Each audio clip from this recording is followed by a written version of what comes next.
Semakin dekat Pilpres 2024, maka intensitas kegiatan politik juga semakin meningkat. Para calon presiden berkampanye ke sana kemari untuk mensosialisasikan programnya. Juga yang tidak kalah penting masalah seorang calon wakil presiden ini yang mundur dari jabatan Menko Polhukam, yaitu Pak Mahfud MD. Karena tidak ingin dia menjabat sebagai Menko Polhukam ini menyalahgunakan wewenang, maka lebih baik mundur. Ini sikap yang luar biasa, sikap etis yang mesti dilakukan oleh pejabat negara yang berkontestasi di Pilpres.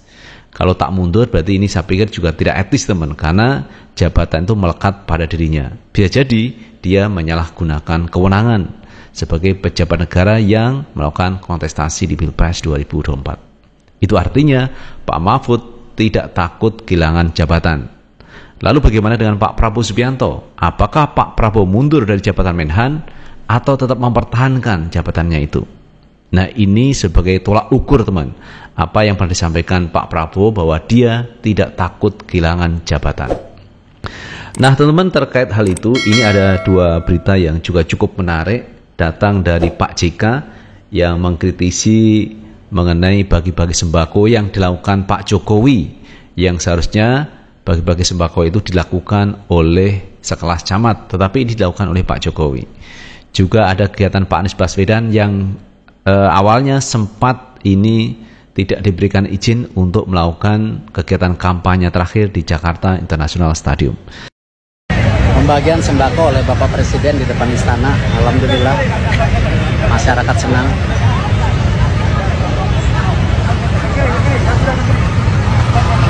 Luar biasa pemimpin bangsa.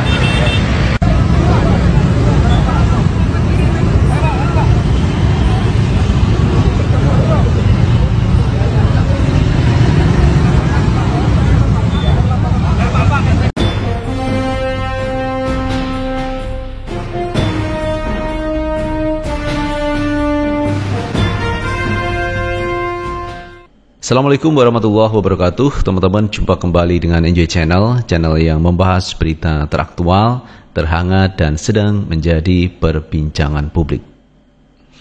Sahabat semuanya, pada kesempatan kali ini kita akan membahas terkait Pilpres 2024. Nah teman, untuk lebih jelasnya kita baca berita dari Kompas ya. Kritik Jokowi yang pernah bagi-bagi bansos di depan istana. Yusuf Kala mengatakan memalukan, itu tugas camat. Memalukan benar bangsa ini kalau Presiden bagi beras bansos di depan istana. Menurut saya paling memalukan lah gitu. Kok bansos itu dikasih di depan istana? Yang lewat istana kan semua naik mobil, naik motor. Masa itu dikasih beras? Kan tidak enak. Jangan diulangi lagi dah. Memalukan benar bangsa ini kalau Presiden bagi beras bansos di depan istana. Wakil Presiden ke-10 dan ke-12 Yusuf Kala mengkritik aksi Presiden Jokowi yang pernah bagi-bagikan bantuan sosial di depan Istana Merdeka Jakarta pada 2023 lalu. Yusuf Kala menilai perbuatan Jokowi itu memalukan karena tidak sepatutnya bansos dibagikan di depan istana. Ini memalukan sekali, kok bansos dibagikan di depan istana, kata JK usai menghadiri konferensi pers bersama tokoh bangsa dan organisasi masyarakat untuk pemilu 2024 di Jakarta dalam keterangan tertulis Kamis 1 Februari 2024. Mantan Ketum Golkar itu menuturkan, seorang presiden juga tidak perlu turun langsung bagi bansos kepada masyarakat. Menurut JK, bansos semestinya bisa didistribusikan melalui kantor pos, bukan malah dibagikan oleh presiden di depan istana yang jalannya justru dilalui oleh mobil. Sebaiknya jangan diulangi lagi, memalukan sekali. Bisa saja media internasional tulis bahwa Indonesia sudah parah sampai presiden bagi-bagi beras di depan istana, ujar Yusuf Kala. Jikapun mengingatkan bahwa ada banyak tugas-tugas negara yang harus menjadi prioritas seorang presiden ketimbang membagikan bansos di pinggir jalan. Itu tugas camat, jangan sampai melupakan tugas-tugas negara yang lebih penting, kata dia. Untuk diketahui, Jokowi pernah memantau langsung pembagian bansos untuk masyarakat di depan Istana Merdeka pada April 2023 lalu. Ketika itu Jokowi bersama Menteri BUMN Erick Thohir memantau pembagian paket sembako dari pihak Istana Kepresidenan kepada masyarakat. Belakangan video pembagian bantuan itu kembali beredar pada bulan Januari 2024 menjelang pemilu 2024. Informasi soal Jokowi membagikan sembako di depan Istana Negara dalam rangka kampanye pemilu 2024 ditemukan di akun Facebook ini. Nah itu teman-teman terkait kritikan yang disampaikan Pak JK. Jadi presiden itu tidak seharusnya juga bagi-bagi sembako kepada masyarakat. Itu kan tugas Menteri Sosial, teman. Tidak perlu presiden turun tangan. Banyak hal yang mesti dikerjakan oleh seorang presiden. Misalkan presiden menjalin komunikasi dengan luar negeri, hubungan dengan luar negeri itu juga penting, teman. Itu peran-peran yang strategis yang harus dilakukan oleh presiden. Presiden itu juga bisa memantau semua kegiatan menterinya, apakah sudah berjalan atau belum. Dan ini bisa langsung lewat rapat, teman-teman. Jadi bagi-bagi sembako itu tidak perlu dilakukan presiden. Karena kalau presiden bagi-bagi sembako nanti akan terlihat sekali bahwa presiden ini punya agenda politik di 2024. Apalagi anaknya ini kan maju sebagai cawapres, teman ya. Jangan sampai Pak Jokowi bagi-bagi sembako, tidak perlu dilakukan presiden. Itu tugas Menteri Sosial, Bu Sri Harini. Dan sampai saat ini saya kok tidak melihat Menteri Sosial ini bagi-bagi sembako ke masyarakat. Contohlah apa yang dilakukan oleh Pak Anies ketika beliau di DKI. Melaksanakan juga bansos itu. Di dalam kemasannya jelas tertulis. Dibiayai oleh APBD, bukan oleh gubernur. Ini baru keren. Jadi jangan sampai nanti digunakan oleh paslon yang berkebutuhan khusus. Ini saya kira ini penting lah disosialisasikan kepada masyarakat bahwa ini uang rakyat, dari rakyat untuk rakyat, tidak terkait kebutuhan dengan khususnya apa sih Bang? Kan surveinya udah tinggi. Kebutuhan khusus bantuan Pak Jokowi terhadap Pak Prabowo. Dan benar yang disampaikan Pak JK bahwa bagi-bagi sembako cukup lewat kantor pos, teman. Jadi presiden itu mantau lewat menterinya saja apakah program itu sudah berjalan atau belum. Tidak perlu turun langsung bagi-bagi sembako. Itu tugas Pak Camat, kata Pak Yusuf Kala. Ada berita juga teman yang menarik mengenai kampanye Pak Anies Baswedan. Di mana dalam kampanyenya itu ada beberapa tempat, teman, yang kita bisa lihat bersama ya beritanya bahwa Pak Anies ini sering, teman, ya, digagalkan mengenai izin. Jadi izinnya sudah dikasih tetapi pada waktu kegiatan ini dipersulit, bahkan dibatalkan. Demikian juga dengan kegiatan Pak Anies Baswedan yang terakhir di Jakarta International Stadium. Awalnya juga begitu, agak diperlambat, teman, bahkan mungkin dipersulit ya terkait izin kegiatan di Jakarta International Stadium. Padahal JIS ini pernah dibangun Pak Anies Baswedan. Tapi Pak Anies Baswedan ingin menggunakan JIS itu juga tidak semudah yang dibayangkan. Karena Pak Anies sudah tidak menjadi gubernur. Dan kita lihat beritanya, teman ya. Kita ambil berita dari Kompas.